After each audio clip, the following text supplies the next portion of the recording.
ada salah satu profesor yang dengar-dengar dulu juga masuk di bagian timnas Amin. Saya nggak tahu itu benar atau tidak, saya hanya membaca isu yang masuk ke telinga saya. Tapi ini bukan soal 1, 2, 3 ya, itu udah selesai teman-teman ya. Saya cuma ingin bertanya begini Prof, kepada Profesor Zulfikar.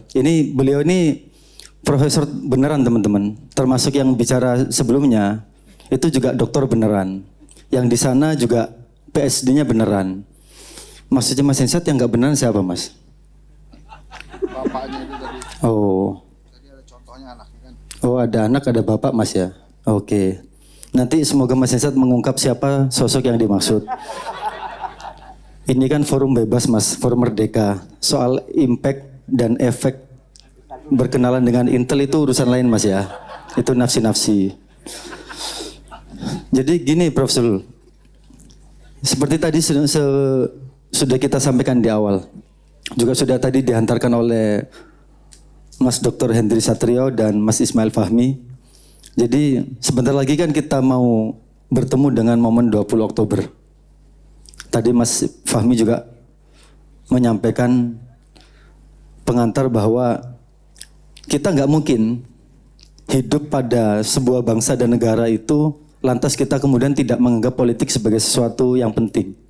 Politik itu memang sebuah keniscayaan, sebuah tools, sebuah instrumen untuk mencapai tujuan.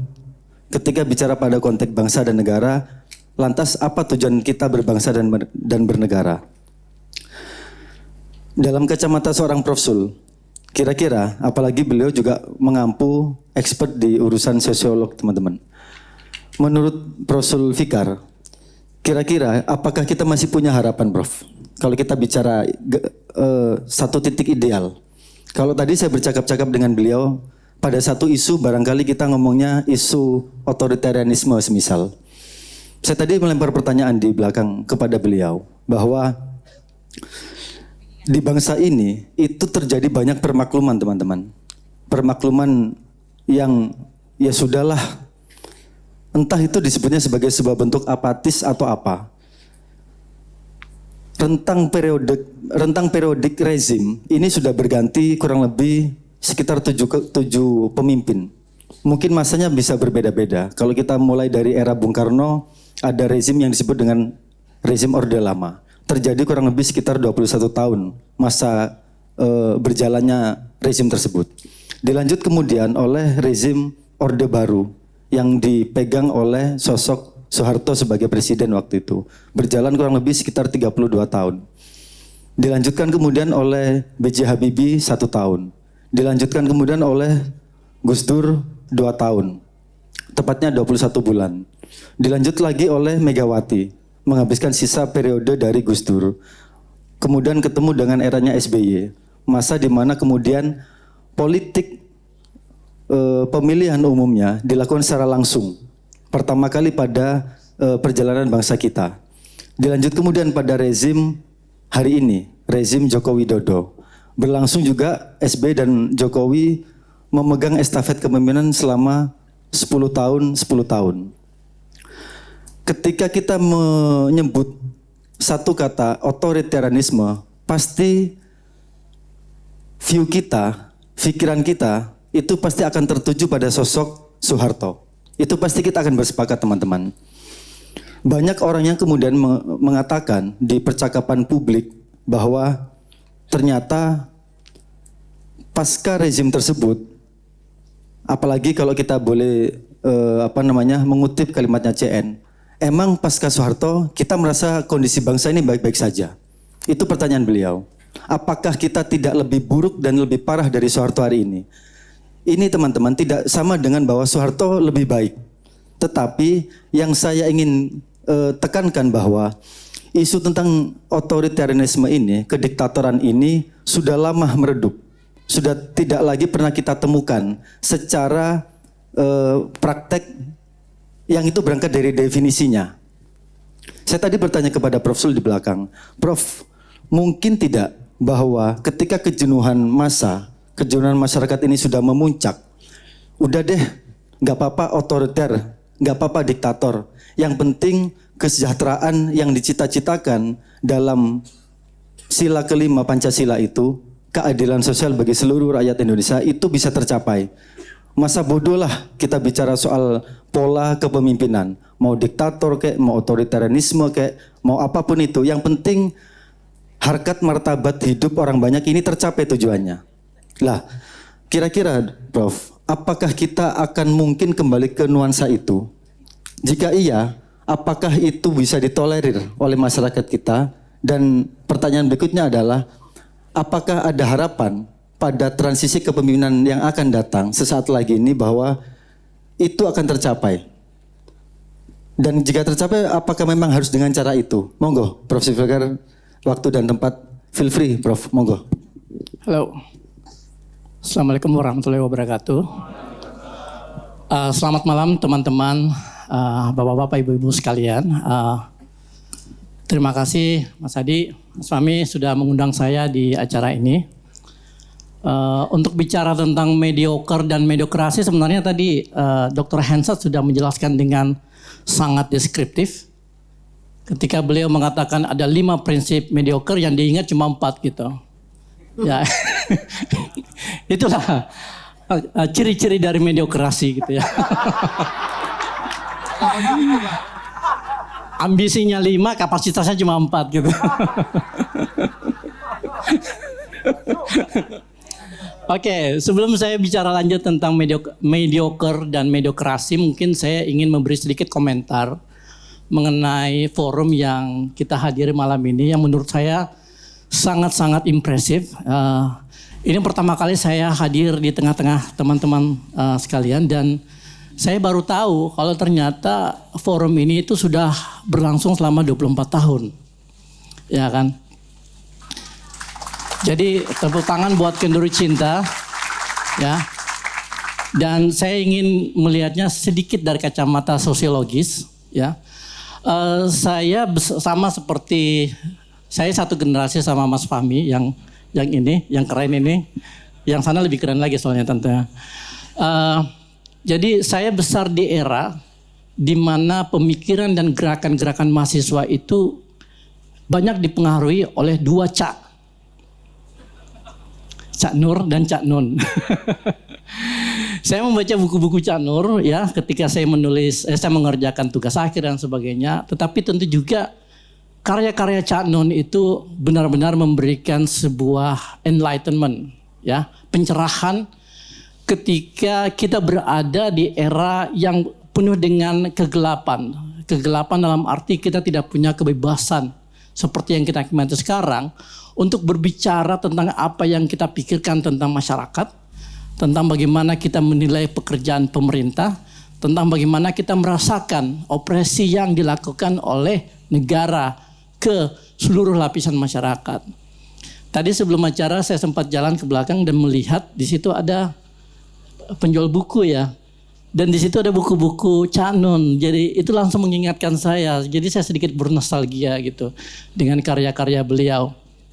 Buat saya Kenduri Cinta ini bukan sekedar event, ya, bukan sekedar forum, tapi sebuah institusi. Kenapa saya sebutnya sebagai sebuah institusi? Karena kita berkumpul di sini itu disatukan oleh sebuah keprihatinan, oleh sebuah nilai-nilai dan sebuah cita-cita. Dan itu adalah fondasi yang paling kuat dari sebuah institusi. Ya, tadi saya bicara dengan beberapa panitia bagaimana mereka ya mengorbankan berbagai hal, lalu kemudian memberi kontribusi yang begitu luar biasa tanpa insentif finansial. Ya, dan ini adalah sebuah kekuatan masyarakat sipil, civil society yang menjadi praktek pergerakan yang dalam literatur saat ini itu disebut sebagai gerakan sosial berbasis kolaborasi, di mana orang-orang itu mau berkontribusi, ya, mau mendedikasikan waktu dan energi untuk mencapai sesuatu yang kemudian menguntungkan semua orang, bukan cuma menguntungkan diri dia sendiri. Ini adalah sebuah gerakan sosial dan Kenduri Cinta adalah institusi yang menopang gerakan sosial itu gitu. Jadi sekali lagi mari kita tepuk tangan buat teman-teman yang sudah berhasil menjaga institusi Kenduri Cinta selama puluhan tahun gitu. Lebih lama daripada rejim yang segera berakhir gitu ya. Oke, bicara tentang mediocre dan mediokrasi. Mungkin lebih tepat mediokrasi daripada mediokrasi. Makanya tadi ya bukan. Kalau mediokrasi itu seperti media dan demokrasi kan. Mungkin yang lebih tepat itu mediokrasi untuk menekankan kata mediocre. Nah, mediocre sebenarnya itu kata yang sifatnya netral, tidak bermasalah gitu. Saya kalau menjadi seorang mediocre, so what? Apa yang salah kalau misalnya saya cuma santai-santai, tidak bekerja keras, yang penting saya menikmati hidup. Banyak orang berpikir seperti itu, khususnya Gen Z saat ini gitu ya. Jadi mereka melihat tantangan hidup sebagai sesuatu yang bukan hal yang menarik ya. Mereka terlalu gampang untuk lelah dan letih secara mental dan akhirnya menganggap bahwa mediocre adalah sebuah jalan hidup. Ya kan? Being mediocre is my lifestyle gitu. Tetapi tentu saat ini dalam forum ini kita mencoba memframe mediokrasi sebagai sebuah istilah dan sebagai sebuah sistem yang punya dampak merusak terhadap kehidupan masyarakat sipil. Tetapi sebelum itu kita harus memahami dulu sebenarnya pada titik mana mediocre dan mediokrasi ini tuh bisa menjadi hal yang buruk. Dan karena itu kita butuh semacam komparasi. Ya, komparasi. Karena kalau misalnya kita tidak punya komparasi, kita nggak tahu yang mana mediocre, mana yang bukan mediocre. Dan lawanan dari mediocre itu adalah Dr. Hansa. Ya ini dia lawannya. Diam.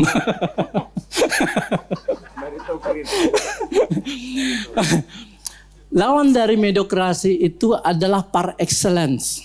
The best of the kind. Orang-orang yang terbaik gitu. Dan untuk bicara tentang par excellence, saya mau membawa teman-teman ke sebuah negara ya di mana being a mediocre is a crime. Menjadi seorang mediocre adalah sebuah kejahatan. Dan negara itu adalah negara tetangga yang penduduknya 6,1 juta. Tempat di mana banyak duit-duit haram dari Indonesia disimpan. Ya. Tempat yang menampung pasir-pasir putih dari Indonesia. Ya, Singapura. Saya tinggal dan bekerja di Singapura, berkarir sebagai seorang dosen. Sudah lebih dari 10 tahun. Ya. Dan Singapura itu kota di mana semuanya itu harus yang terbaik. Ketika mereka membangun sesuatu, mereka mengatakan it has to be the best in the world. Ya. Dan itu terbukti. Salah satu contoh adalah universitas mereka. Universitas tempat saya mengajar itu berdiri tahun 1990-an. Sekarang ranking 15 di dunia. Dan mereka itu melakukan secara serius gitu ya. Saya mau kasih perbandingan antara standar mediocre di sana dengan standar mediocre di Indonesia. Sekitar tahun 2015, saya merekrut satu mahasiswa. Kebetulan waktu itu saya mengerjakan sebuah proyek penelitian. Dan dalam bagian dari grant atau dana penelitian yang saya terima, itu bisa saya pakai untuk meng-hire ya atau memberi beasiswa untuk satu mahasiswa untuk bisa menyelesaikan S3. Dalam hati saya bilang, beasiswa ini saya harus manfaatkan untuk orang Indonesia. Di mana universitas terbaik di Indonesia? Mas Fahmi di mana? TB ya katanya. Tempat dia sekolah. Jadi saya terbanglah ke Bandung. Lalu kemudian ketemu dengan salah satu dosen. Saya bilang, tolong dong cariin mahasiswa terbaik Anda. Saya mau hire. Kasih beasiswa $3.000 per bulan. ya kan? Dia ambil yang terbaik. Kemudian saya tes dan sebagainya, dan akhirnya dapat satu.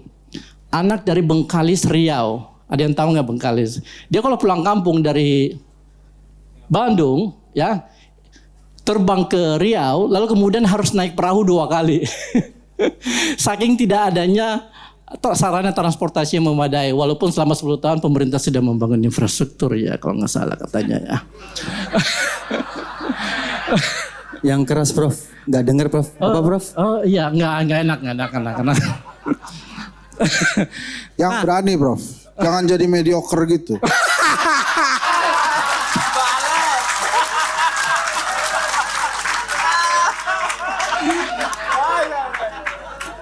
Kalau soal keberanian memang saya akui, ya.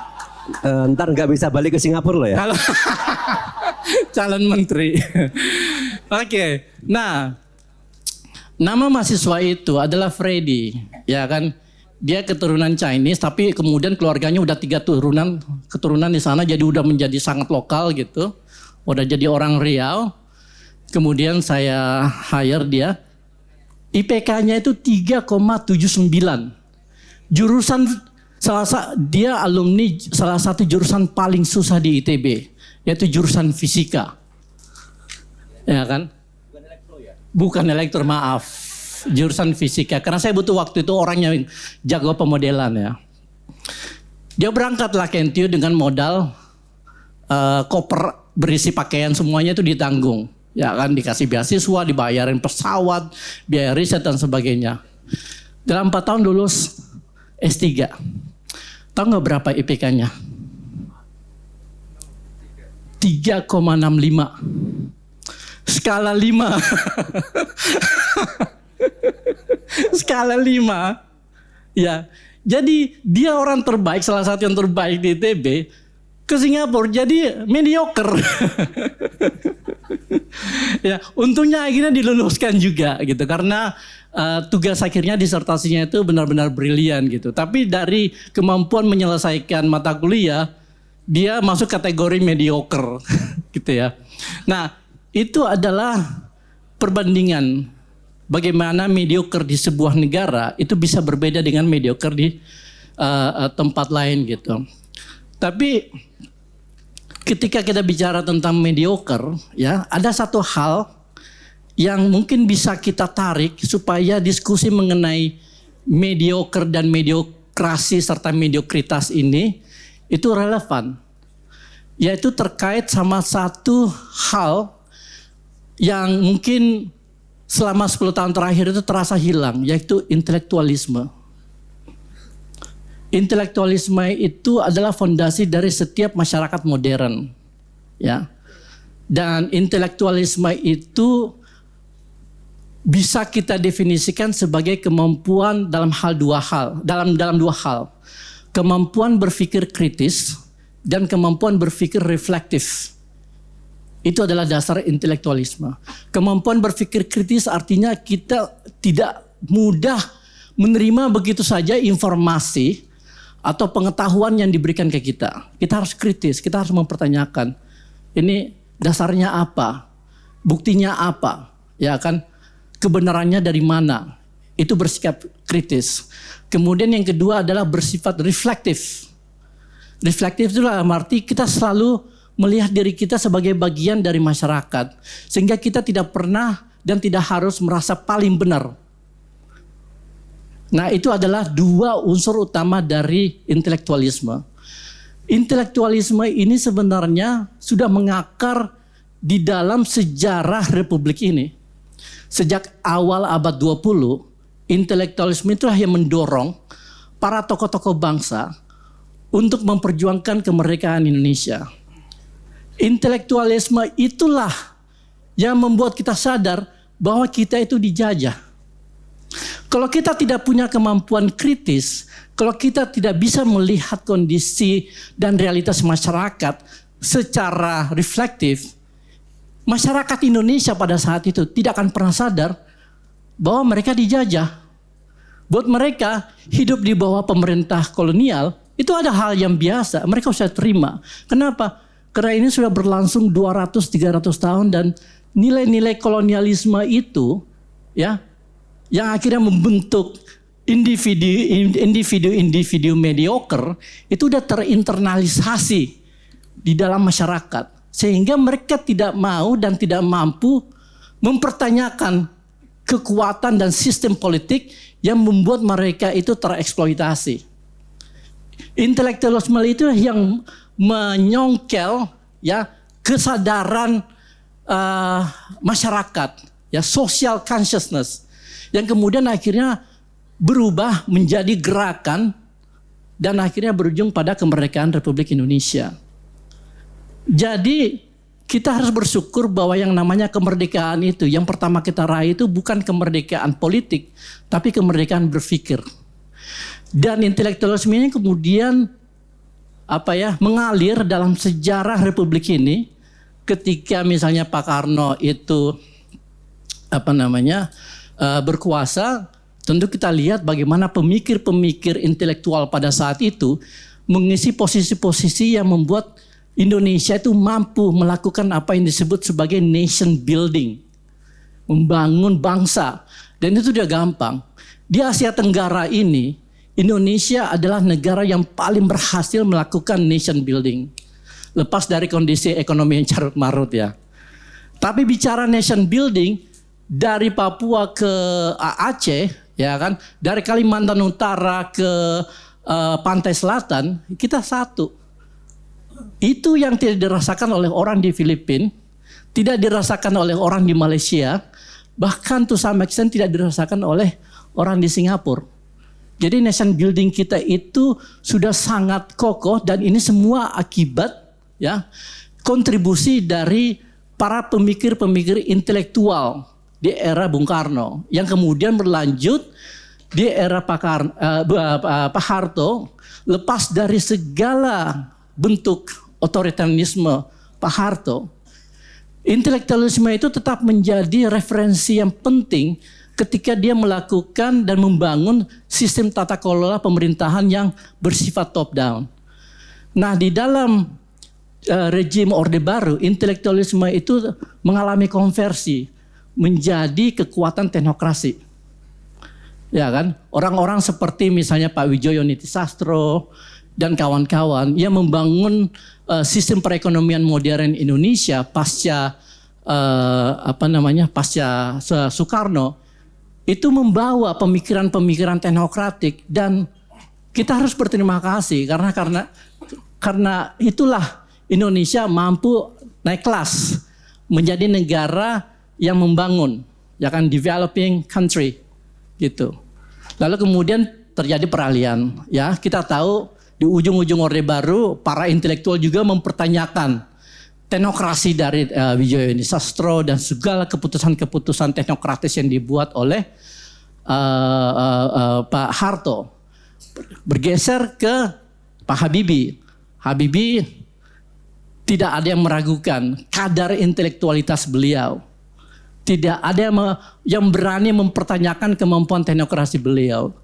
Sepanjang sejarah pasca Krismon, beliaulah satu-satunya presiden yang mampu menurunkan ya nilai rupiah terhadap dolar dari 16.000 ke berapa waktu? 6.000 ya.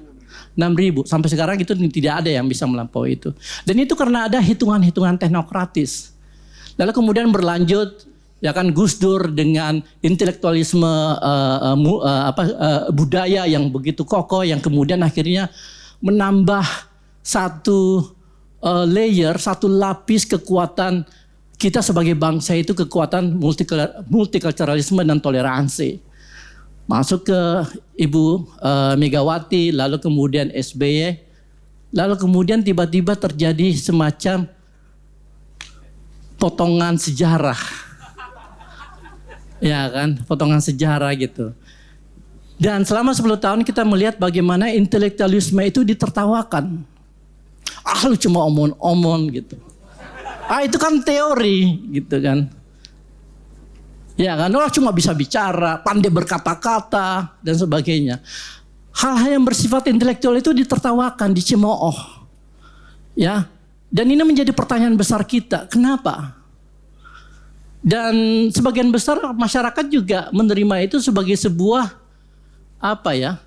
sebagai sebuah fenomena yang mereka patut syukuri gitu. Ya kan, kita diberikan tontonan sebuah rejim yang konon berhasil membangun berbagai artefak-artefak infrastruktur. Ya. Terus. Saya harus konsultasi dulu ke beliau ini penasihat keamanan saya soalnya. Ya kan? Dan tidak hanya itu, kita bisa melihat bagaimana dari awal sampai akhir pelan-pelan individu-individu yang kita anggap memiliki kemampuan intelektual yang cukup justru digantikan oleh individu-individu yang sepertinya lebih lihai menyenangkan seseorang ini gitu. Ya kan? Bagaimana menjelaskan itu? Saya mencoba mencari penjelasan sosiologis tapi gagal. Akhirnya mendapatkan penjelasan filosofis dan mungkin sedikit psikoanalisis. Ada satu istilah yang mungkin kita tidak pernah atau jarang dengar. Istilah itu adalah epistemofobia. Epistemofobia itu adalah rasa takut kepada orang pintar. Rasa minder terhadap orang yang berpikir kritis. Ya kan? Dan saya kira ini menarik gitu ketika kita menempatkan posisi fenomena epistemofobia ini ke dalam konteks relasi politik dan relasi kuasa yang terjadi paling tidak selama 5 tahun. Ya kan?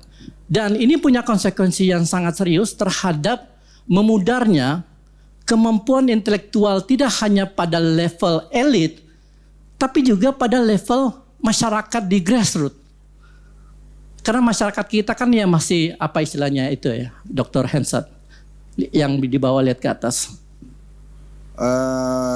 Ya. Ya itu. Patron klien. Patron klien kan. Nah, saya kira ini yang harus kita kita harus kembalikan energinya. Jadi tadi merespon ke pertanyaan Mas Adi tadi ya. Kita akan berhadapan dengan sebuah rejim yang memiliki potensi otoritarianisme yang jauh lebih besar. Ya. Saya harus skeptis dengan presiden terpilih. Walaupun saya tidak menolak beliau karena beliau menang secara konstitusional. Saya nggak tahu tentang wapresnya ya. Tapi kita nggak bicara itu kan ya. Tapi ya. Nggak mas, kita bicara itu mas. Oh gitu ya. Ada Mas Gibran di belakang. Lanjut. Nggak usah takut. Tolong kameranya fokusnya ke dia aja ya.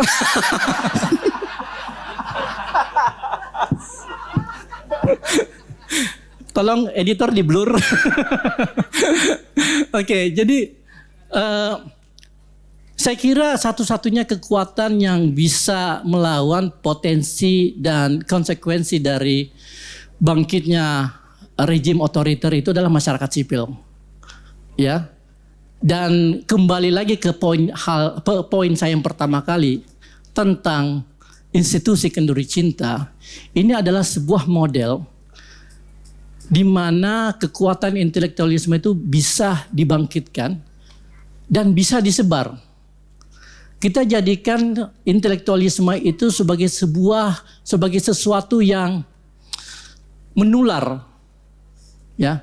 Jadi jangan hanya ignorance yang menular. Ignorance memang sebuah fenomena sosial yang gampang sekali menular ketika kita berada di masyarakat atau di kelompok yang tidak peduli atau kekurangan pengetahuan mengenai sesuatu hal.